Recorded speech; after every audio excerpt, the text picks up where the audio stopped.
Hello and welcome to this new section of the course. In this section you're going to learn how to build graphical user interfaces with Python.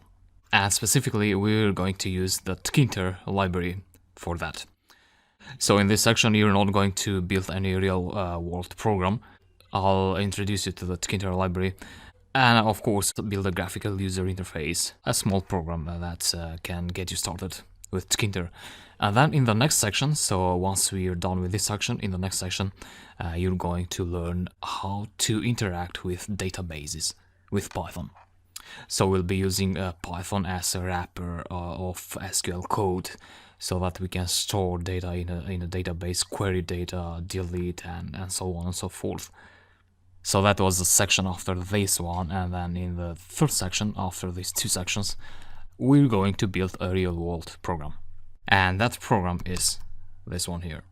So I called it bookstore, and what this does is it allows you to store book information in a database. And this is a graphical user interface. So this program is made in two parts. You have a graphical user interface, which are these buttons here, which are called widgets, and this was built with Tkinter.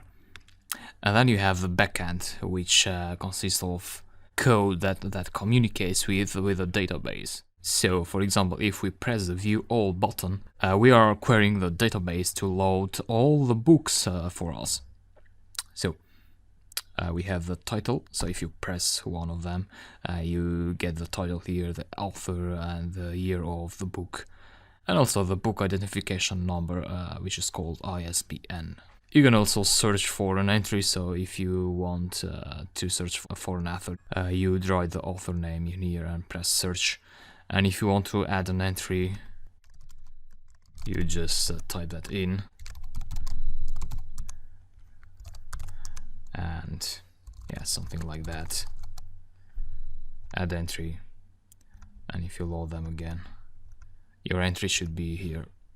So this is a program we're gonna build two sections after this one. So let me close this one here, and in the next lecture I'll introduce you to the Tkinter library. So we'll be building some simple interfaces with some widgets.